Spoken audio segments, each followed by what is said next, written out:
Today we're going to be testing out 3 of the best box dyes that I could find at the drugstore. As a professional hairdresser, I don't really have any experience using box dye. Well, like no experience. But this year I have a goal of becoming a master of box dye and doing an entire box dye series to decode which is the best box dye at the drugstore for you so that I can help you achieve great hair results at home.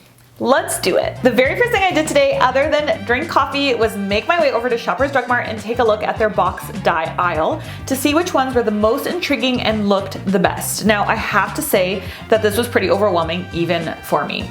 But I settled on 3 different box dyes. I settled on Schwarzkopf, on Garnier Olia, and on L'Oreal, and I'll tell you why in a minute.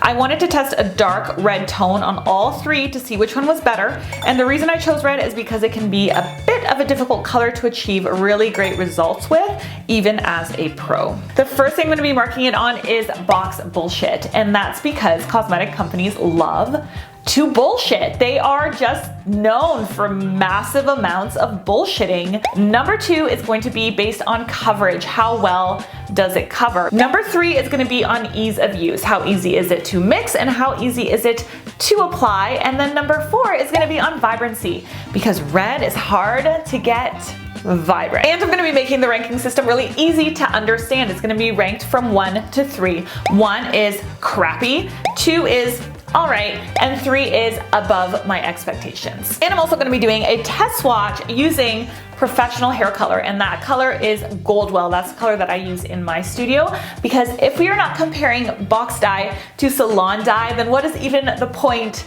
of this experiment? We want to see if box dye really is that much worse or doesn't look as nice compared to salon quality dye. So let's talk about the 3 choices that I picked. Garnier Olia is interesting because it's a no ammonia oil powered color. What does that even mean by oil powered color? Like, is that actually true, or is that just like a whole bunch of bullshit? And if it is true, does the oil do anything good for the hair, or is it just a marketing scheme? Because does the flower oil make the hair healthier? Does it not impede on whether or not the color is going to absorb properly into the cortex? Is it going to create any type of chemical reaction that isn't optimal for vibrancy and coverage and shine when it comes to hair color? So I want to give you guys a little bit of a lesson on ammonia. Ammonia is really misunderstood in the general population and even in the hairdressing community, and it's kind of annoying for me.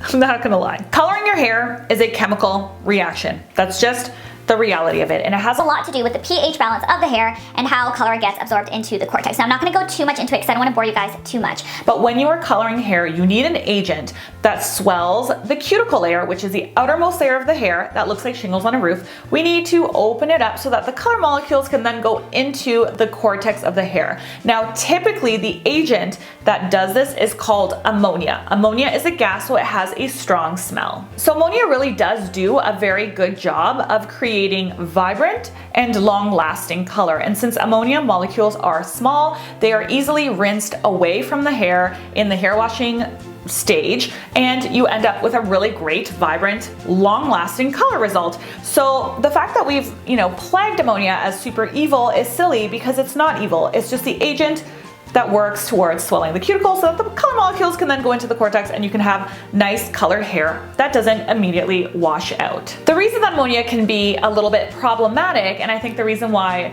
the community has created this negative connotation with it, is that if it's used improperly, it is going to inevitably lead to damage in the hair. But that is like anything. If you bleach your hair too much, it's going to damage your hair. If you color your hair every 2 weeks, you're gonna get a ton of damage, you're gonna get a ton of breakage. And that really isn't because ammonia is like evil, it's just because it's a chemical reaction in the hair that's lifting the cuticle, and you're going to create damage if you do that too often or if you do it improperly. So without the process of swelling the cuticle, chemical hair coloring cannot happen It will not happen. It cannot happen.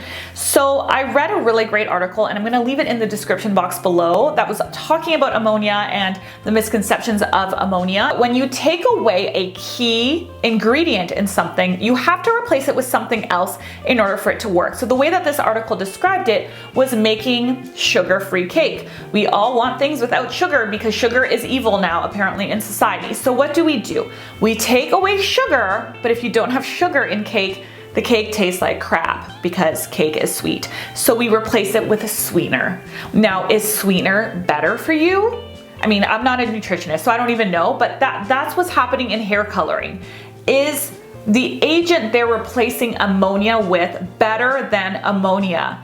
And this is questionable because regardless, the cuticle layer has to be opened in order for that color molecule to go into the cortex. So we take ammonia away, we're going to put something else that works and acts like ammonia so that the chemical process of hair coloring can actually work and take effect. So ammonia products can definitely be damaged if used incorrectly, but they can be beautiful if used correctly, and we are replacing ammonia with something else which could potentially also be damaging or maybe even more damaging. So my fear with this, and the reason that I really wanted to test it, is because I want to see if it's going to be as vibrant as the other options that have ammonia, and if it will be as long lasting. I'd be worried that maybe this wouldn't last as long and fade much faster because it doesn't have that key ingredient that, you know, really gives effective hair coloring. I am clearly very passionate about ammonia. I didn't know about my passion until I started talking to you about it. So in terms of box bullshit, I give Garnier Olia a 1.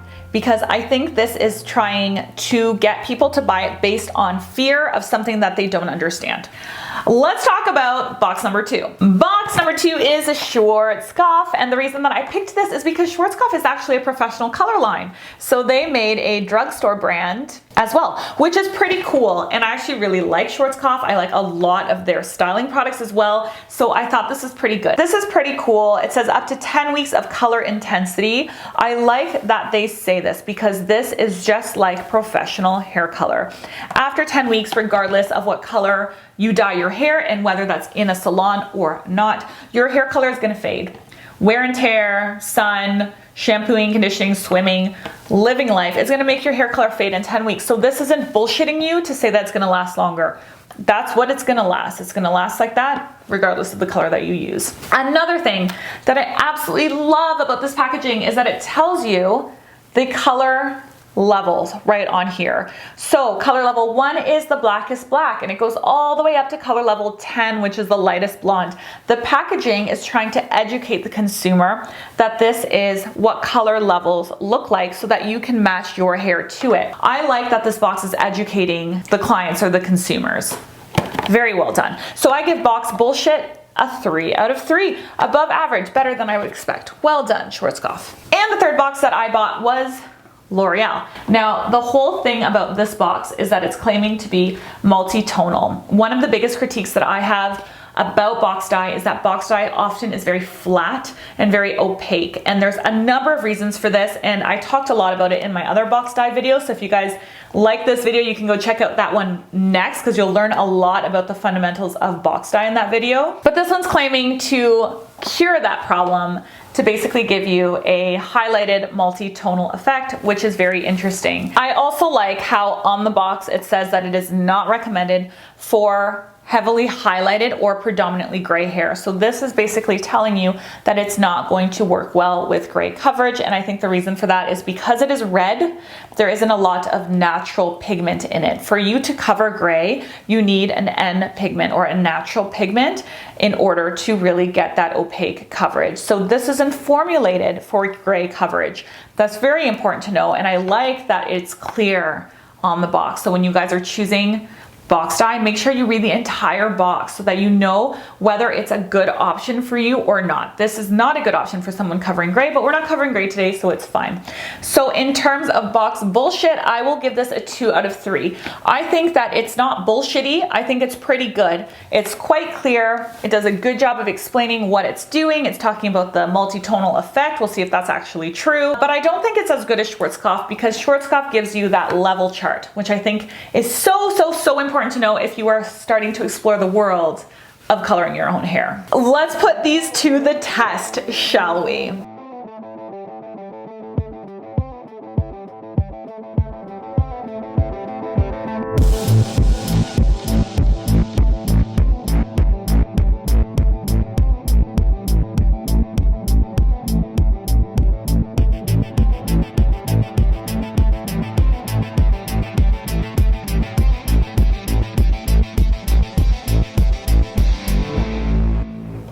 So this is how the Olia color turned out.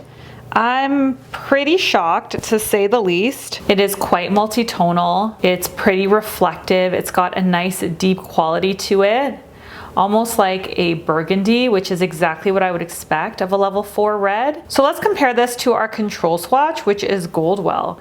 So you can see that the Goldwell red is a little bit more on the brownie side, this tone here. This one has a little bit more of like a purple hue to it. The Goldwell one looks more natural. This one looks more like a fashion color. But in terms of its reflective qualities, I feel like they both look stunning. Like absolutely stunning. The Schwarzkopf color is the most different.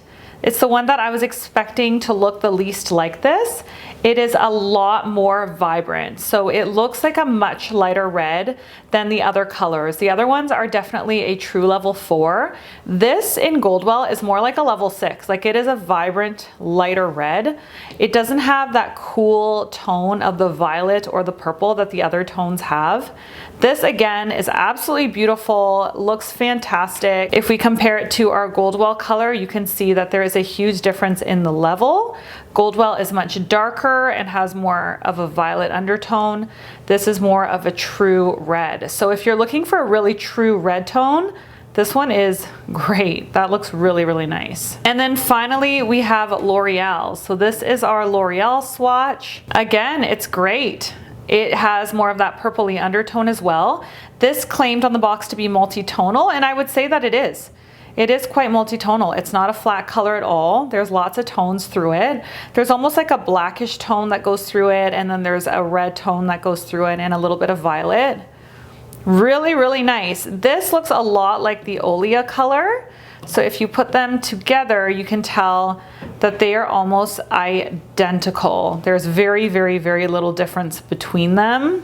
Other than the fact that Olia maybe is a tinge more violet, but very little. Like if this was on the same person's head of hair, you wouldn't know which one was which. Again, if we compare that to Goldwell, you can see that Goldwell is more of a natural red. You can see a lot more of those brown undertones shining through it, whereas L'Oreal is more vibrant, which is shocking. Really, really shocking. I just didn't expect that. I didn't expect those results at all. I would say that the one that I like the least is Goldwell. So I've never really been a big fan of the Goldwell reds. I've done them a billion times over the last, 8 years.